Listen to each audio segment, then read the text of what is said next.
Баршаға қайырлы күн достар. Бүгін ерекше рецептпен бөлісемін. Таразсыз, миксерсіз, сливкисіз өте оңай әрі дәмді торт жасаймыз. Видеоның соңына дейін көріп, маған тіркелуді ұмытпаңыздар. Керекті заттардың және мөлшерін описание бөлімінде жазып қалдырамын. Бос ыдысымызға жұмыртқаны және қантымызды салып, қанты ерігенше венчикпен араластырамыз.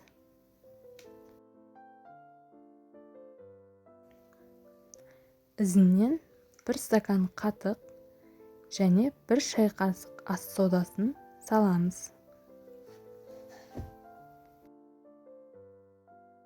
Қатықпен ас содасын араластырған соң массамыз 2 есеге көбейеді. Енді оның үстіне електен өткізілген ұнымызды 2-ге бөліп саламыз.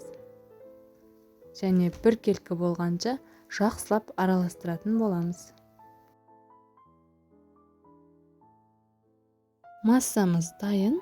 Дәл осындай консистенцияда болады. Енді оны теңдей 2-ге бөліп, біреуін бөлек алып қоямыз. Екіншісіне 2 ас қасық. Егер де сіз какаоны ұнатпайтын болсаңыз, қосу немесе қоспау өз қалауыңыз.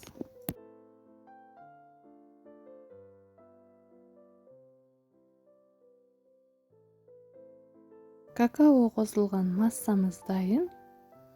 Енді оны формамызға салып, 180 градуста қызып тұрған пеште 20 минут пісіріп аламыз. Екінші массаны да дәл солай пісіріп аламыз.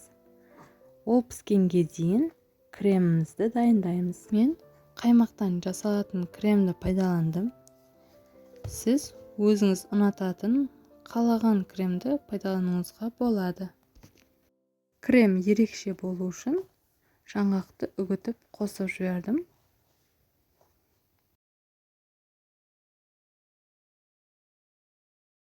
Корждарымыз дайын. Суытып, ортасынан бөліп дайындап қойдым. Енді арасына крем жағып жинайтын боламыз.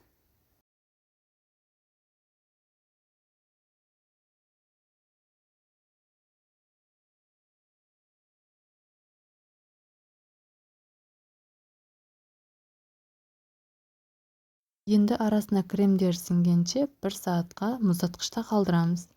Міне тортымыз дайын.